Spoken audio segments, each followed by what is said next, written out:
예수 그리스도를 우리는 설명할 수 있어야 됩니다. 예수 그리스도가 어떤 분인가? 생명을 살리는 분이십니다. 생명을 살리시는 분입니다. 옳고 그름을 알려주시는 분이 아니라 생명을 살리시는 분입니다.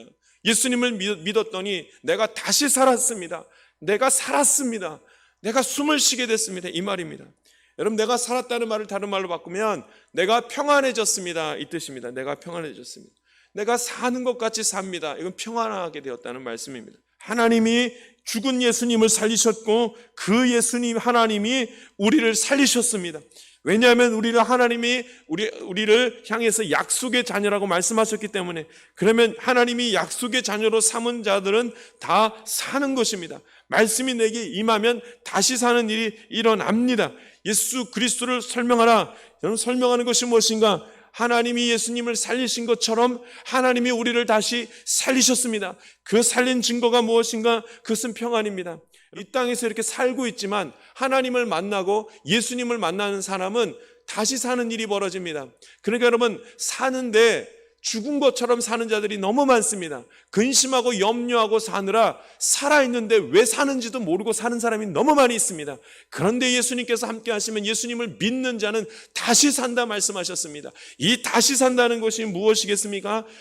살고 있는데 다시 산다는 말이 무엇이겠습니까? 죽은 자처럼 사는 것이 아니라 산 자처럼 산다, 이 말을 하는 것입니다. 예수님께서 다시 사셨습니다. 그래서 약속의 자녀도 다시 살 수 있습니다. 그런데 어떻게 하면 다시 사는가? 오늘 성경에 보니까 이 사람을 힘입어 죄사함을 받았다, 이렇게 말합니다. 이 사람을 힘입어. 할렐루야. 이 사람이 누구냐면 예수님입니다. 예수님을 힘입어서만 죄사함이 일어나고 죄사함이 일어난 사람이 다시 산다, 이렇게 말씀합니다.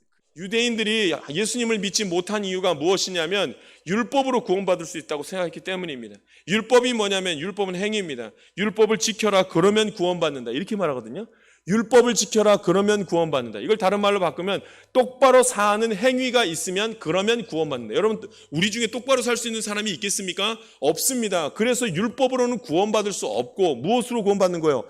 행위로 구원받을 수 있는 것이 아니라 오직 믿음으로 구원받을 수 있다 말하는 것입니다. 예수님을 힘입어서만, 그 사람을 힘입어서만 죄사함의 역사가 나타난다는 말씀을 합니다. 옳은 일을 행하는 자가 사는 것이 아니라 믿음으로 행하는 자가 사는 것입니다. 그러므로 믿어야 합니다. 옳은 일을 행하는 자는 믿음으로 살 마음이 없을 수도 있습니다.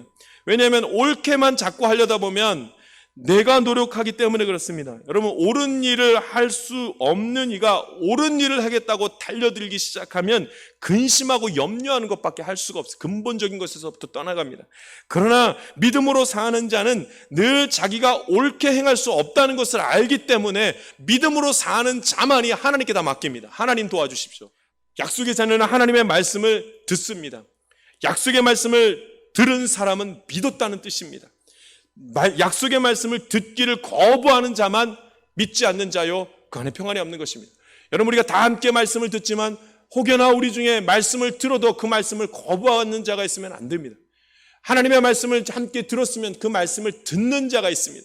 그 말씀을 듣는 자만 평안함이 임하는 것입니다. 그 말씀을 마음에 새기고 그 말씀을 마음에 깊이 담은 다음에 믿습니다 주님 하는 자만이 평안이 임하고 생명이 다시 사는 일이 벌어집니다.